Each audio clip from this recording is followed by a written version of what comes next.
আজি যেটো আমাৰ আলোচনা আছে গতিকে প্ৰথমে আমি পাঠটোত থকা প্ৰশ্নসমূহ আলোচনা কৰিব লাগিব উত্তৰবিলাক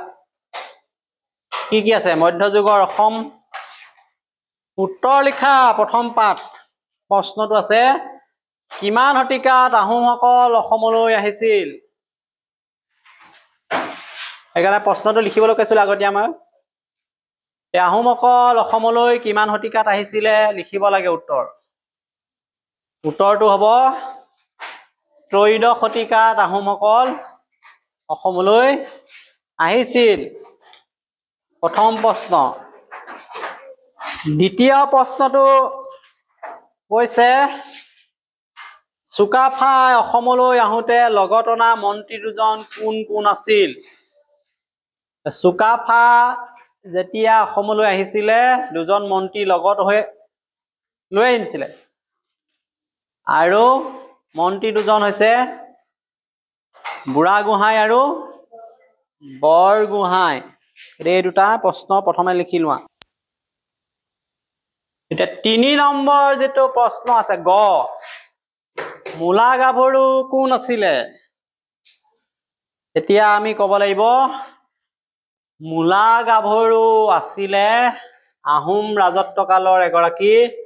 বীৰাংগনা তেওঁ ফাচেনমুং বৰগোহাঁইৰ পত্নী আছিলে হয় নে নহয় আৰু তেওঁ কাৰ লগত যুদ্ধ কৰিছিলে তুৰ্বকৰ লগত এই কথাটো আমি উল্লেখ কৰিব পাৰো যদি প্ৰয়োজন হয় ঘ আৰু উঙৰ দুটা প্ৰশ্ন আকৌ পাইছো প্ৰথম ঘ কৈছে কিমান খ্ৰীষ্টাব্দত গদাধৰ সিংহ আহোম সিংহাসনত বহে উত্তৰটো হ'ব 1681 খ্ৰীষ্টাব্দত গদাধৰ সিংহ আহোম সিংহাসনত বহে তাৰ পিছত আৰু এটা প্ৰশ্ন দিছে কোচ ৰজা নৰনাৰায়ণে কিমান খ্ৰীষ্টাব্দত আহোম ৰাজ্য আক্ৰমণ কৰিছিলে এতিয়া লিখিব লাগিব কোচ ৰজা নৰনাৰায়ণে 1562 খ্ৰীষ্টাব্দত আহোম ৰাজ্য আক্ৰমণ কৰিছিল গতিকে দুটা চনহে লিখিব লাগে 1681 এটা হল 1562 চন দুটা মনত ৰাখি লিখিলো তো কি প্ৰশ্ন চুতীয়াসকলৰ শ্ৰেষ্ঠ ৰজা কোন আছিলে চুতীয়াসকলৰ শ্ৰেষ্ঠ ৰজা আছিলে ৰত্নধ্বজপাল বা গৌৰী নাৰায়ণ 2 নম্বৰ যেটো প্ৰশ্ন দিছে ক্ৰম অনুসাৰে সজাব লাগে কেইটামান ঘটনা দিছে কোনটো প্ৰথমতে হৈছিলে তাৰ পিছত কোনটো হৈছিলে একাদিক্ৰমে সজাব লাগিব ঘটনা কেইটা আছে ইয়াণ্ডাবু সন্ধি হুছেইন শাহৰ কামৰূপ কমতা আক্ৰমণ শৰাইঘাটৰ যুদ্ধ মীৰ জুমলাৰ অসম আক্ৰমণ আৰু কিবা এটা আছে চাই লৈছো ৰ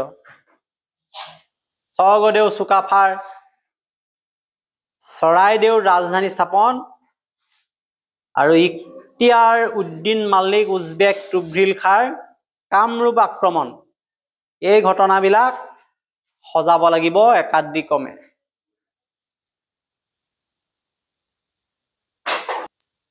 ক্ৰম অনুসাৰে সজালে কি হ'ব যে স্বৰ্গদেউ চুকাফাৰ চৰাইদেউৰ ৰাজধানী স্থাপন প্ৰথম এটো প্ৰথমতে আহিব ইখতিয়াৰ উদ্দিন মালিক উজবেক তুঘ্ৰীল খাৰ কামৰূপ আক্ৰমণ তাৰ পিছত হুছেইন শাহৰ কামৰূপ কমতা আক্ৰমণ তাৰ পিছত মীৰ জুমলাৰ অসম আক্ৰমণ আজি শৰাইঘাটৰ যুদ্ধ ইয়াণ্ডাবু সন্ধি হ'ব আৰু আছিলে নেকি এইকেইটা ক্ৰম অনুসৰি সজাই ল'ব লাগে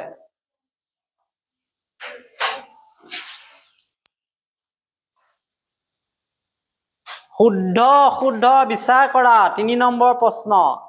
প্ৰথম কটো দিছে আহোমসকল অসমলৈ অহাৰ পৰা ইয়াণ্ডাবু সন্ধিলৈ এই সময়ছোৱা অসম বুৰঞ্জীৰ মধ্যযুগ হয়নে নহয় শুদ্ধ শুদ্ধ লিখি দিয়া কত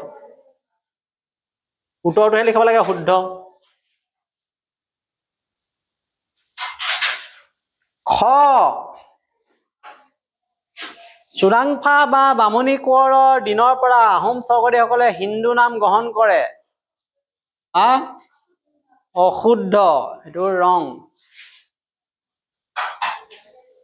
গ মিৰ্জুমলাৰ অসম আক্ৰমণৰ সময়ত লেখক চিহাবুদ্দিন তালিচ অসমলৈ আহিছিল শুদ্ধ সবে লিখিছেনে শুদ্ধ শুদ্ধ লিখিলে হ'ব তাৰ পিছত আহিলে কছাৰী ৰজা গোবিন্দ চন্দ্ৰৰ দিনত কছাৰী ৰাজ্য ব্ৰিটিছৰ অধীনস্থ হয় অশুদ্ধ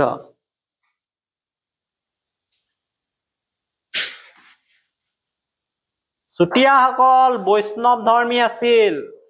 অশুদ্ধ তেওঁলোকে শাক্ত ধৰ্মী আছিল বলি বিধান কৰিছিল প্ৰথম শেষত কামৰূপ আক্ৰমণৰ সময়ত তুৰ্কী আফগানসকলক ভূঞাসকলে সহায় কৰিছিল অশুদ্ধ শুদ্ধ শুদ্ধ শুদ্ধ শুদ্ধ দিব লগা আছিলে সবেই দিয়া হল নে নাই এইবিলাক এইকাৰণে লিখাই দিছো পৰীক্ষাৰ সময়ত আৰু পঢ়িব লাগে পিছত বোলে প্ৰশ্ন কৰা নাই এতিয়া ডাঙৰ কথা হ'ব এতিয়া আহিলো খালী ঠাই পূৰ কৰোৱা খালী ঠাই পূৰ কৰাব লাগিব 4 নম্বৰ কটো কি আছে চাওঁ আহোমসকলে অসমলৈ অহাৰ পাছৰ পৰা কামৰূপ ৰাজ্যখন নামেৰে পৰিচিত হয় এটা খালী ঠাইত কি হ'ব এইডোখৰত কি হ'ব অসম ভৰাই দিব লাগিব অসম হৈ গ'ল খালী ঠাই এইটো কি ভৰালো আমি অসম নামেৰে খ আহোমসকলে নামৰ দেৱতাক পূজা সেৱা কৰিছিল খালী ঠাই খালী ঠাইত কি হ'ব তেতিয়া চোমদেউ লিখিব লাগিব চোমদেউ এইটো উত্তৰটো এইটো মই এনে খালী ঠাইত ফিলাপ কৰিছো চোমদেউ নামৰ দেৱতাক পূজা সেৱা কৰিছিল চোমদেউ লিখিছানে চবেই খালী ঠাইটোত লিখি ললে হয় গ খালী ঠাই দিয়া আছে স্বৰ্গদেউ চুহুংমুং বা দিহিঙীয়া ৰজাৰ হিন্দু নাম তেতিয়া স্বৰ্গ নাৰায়ণ এইডোখৰত স্বৰ্গ নাৰায়ণ দিব লাগিব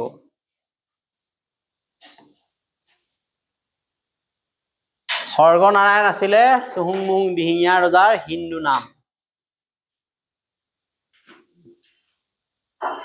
ঘ সন্ধ্যা এজন ৰজা আছিলে কামৰূপৰ ৰাজধানী উত্তৰ গুৱাহাটীৰ পৰা কলৈ লৈ গ'ল কৈছে কমতাপুৰলৈ লৈ গ'ল খালী ঠাইত তেতিয়া কমতাপুৰ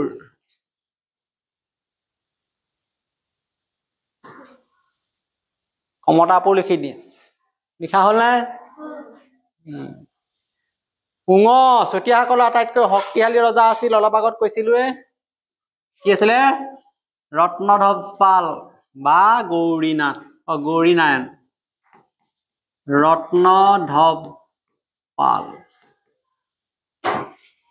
বা গৌৰীনাৰায়ণ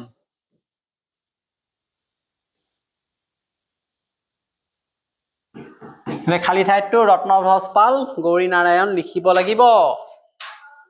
প্ৰথম শব্দৰ অৰ্থ হল মাটিৰ মালিক ইয়াত কি বহিব তেতিয়াহলে ভূঞা ভূঞা শব্দৰ অৰ্থ হল মাটিৰ মালিক ভূঞা শব্দৰ অৰ্থ মাটিৰ মালিক সবে লিখা হল এইডোখৰলৈকে এতিয়া আহিব আমাৰ দীঘল প্ৰশ্ন 50টা শব্দৰ ভিতৰত লিখিব পৰা প্ৰশ্ন আহিলে কথা পাতিব নালাগে প্ৰথম প্ৰশ্ন দিছে কোনে কেতিয়া কেনেকৈ অসমত আহোম ৰাজ্য স্থাপন কৰিছিল প্ৰশ্নটো লিখা আছে আমি উত্তৰলৈ যাব লাগিব। উত্তৰটো দেখো দক্ষিণ চীনৰ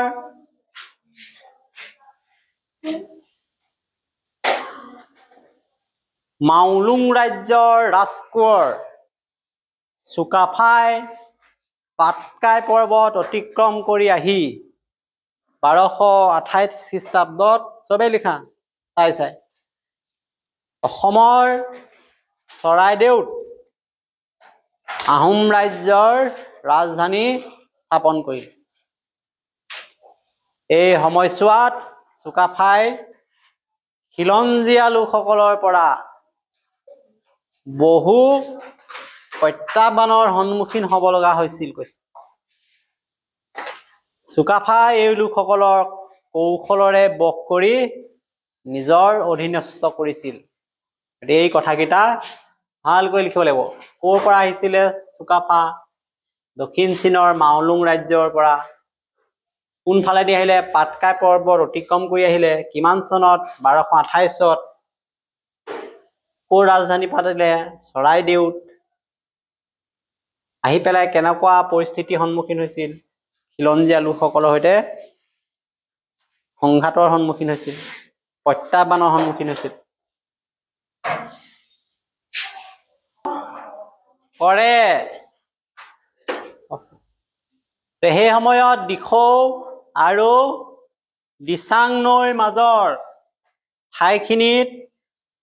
মৰাণ বৰাহী নামৰ দুটা জনজাতিৰ অধীনত আছিল। মৰাণ মটকসকলক বশ কৰাৰ লগতে এই জনগোষ্ঠীৰ লোকক বিভিন্ন পদবী দি বুদ্ধিৰে হৈমান কৰোৱাৰ লগতে মৰাণ বৰাহীসকলৰ লগত চুকাফাই বৈবাহিক সম্পৰ্ক স্থাপন কৰিছিল আৰু তেওঁৰ অনুগামীসকলে এই দেশৰ মাটিৰ লগত নিজক বিলাই দি থলুৱা লোকক সমন্বয় আৰু সম্প্ৰীতিৰ এনাজৰীৰে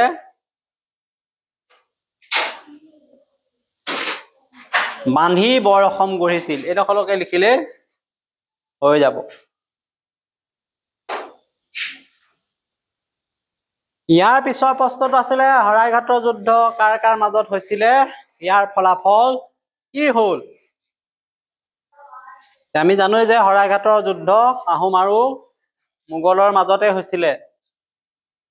1671 খ্ৰীষ্টাব্দত। স্বৰ্গদেউ চক্ৰধৰ সিংহৰ সেনাপতি লাচিত বৰফুকন আৰু মোগল সম্ৰাট ঔৰংগজেবৰ সেনাপতি ৰামসিংহৰ মাজত গুৱাহাটীৰ পাণ্ডু চহৰৰ ওচৰৰ শৰাইঘাট নামৰ ঠাইত এই যুদ্ধ সংঘটিত হৈছিল। এই যুদ্ধত বীৰ লাচিত বৰফুকনৰ নেতৃত্বত আহোম সেনাই অসীম পৰাক্ৰমেৰে যুঁজি ৰামসিংহক পৰাস্ত কৰে আৰু অসমৰ মান গৌৰৱ উদ্ধাৰ কৰিছিল। যুদ্ধত পৰাজিত হৈ ৰামসিংহ পুনৰ দিল্লীলৈ উভতি যায় আৰু আহোম ৰাজত্ব কিছুদিনলৈ নিষ্কণ্টক হৈ ৰয়। এইটো বস্তু ইমানটোৱে আছে।